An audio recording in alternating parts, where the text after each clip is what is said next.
নমস্কার। আমি চন্দন চক্রবর্তী। বর্ধমান বাড়ি আমার। আমি যে স্লিপ অ্যাপনিয়া রোগে ভুগছি সেটা আমি নিজেও জানতাম না। আজ থেকে ২ মাস আগেও জানতাম না। আমার একটা সমস্যা হতো, এত জোর নাক ডাকতাম। এখনো পর্যন্ত আমার মেয়ে আমার কাছে জ্ঞান হওয়ার পর থেকে আমার কাছে কোনোদিন শোয়নি। বলে, "পাপা নাক ডাকে" বলে। ঘুমের ঘোরে বারবার বলি।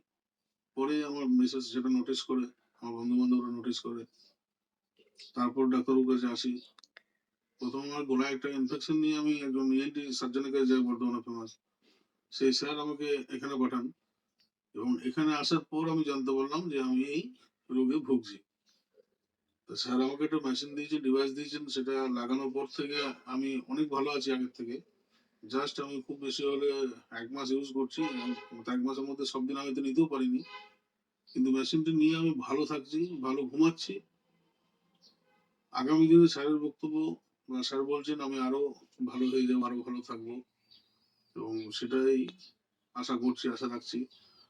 চন্দনবাবু, আপনি যথেষ্ট ভালো আছেন ঠিকই আগের তুলনায়। কারণ আগে আপনার যত সিভিয়ারিটি ছিল, 95 এইচআই ছিল আপনার মনে আছে, এবং নকচার্নাল ডিস্যাচুরেশন ছিল, লোয়েস্ট অক্সিজেন 39% ছিল।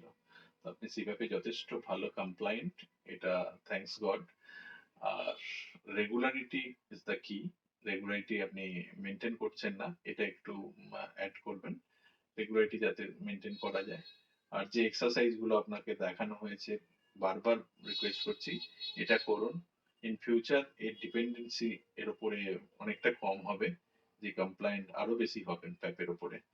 আর ধন্যবাদ না জানিয়ে থাকতে পারছি না যে আপনি ভালো আছেন বলে সাথে করে আপনার বন্ধুকে নিয়ে এসেছেন।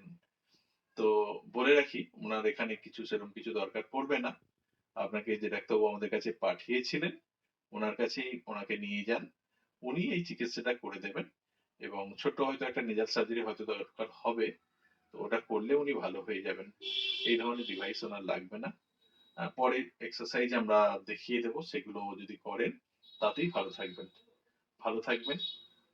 এখানে সবচেয়ে বড় ব্যাপার স্যারের যে বিহেভিয়ার, স্যার যেভাবে দেখেন, খুব মানে স্যারের প্রশংসা না করেই পারি না। যদি আপনাদের মধ্যেও কারো এরকম সমস্যা থাকে, এটাকে ছোট বিষয় বলে ভাববেন না।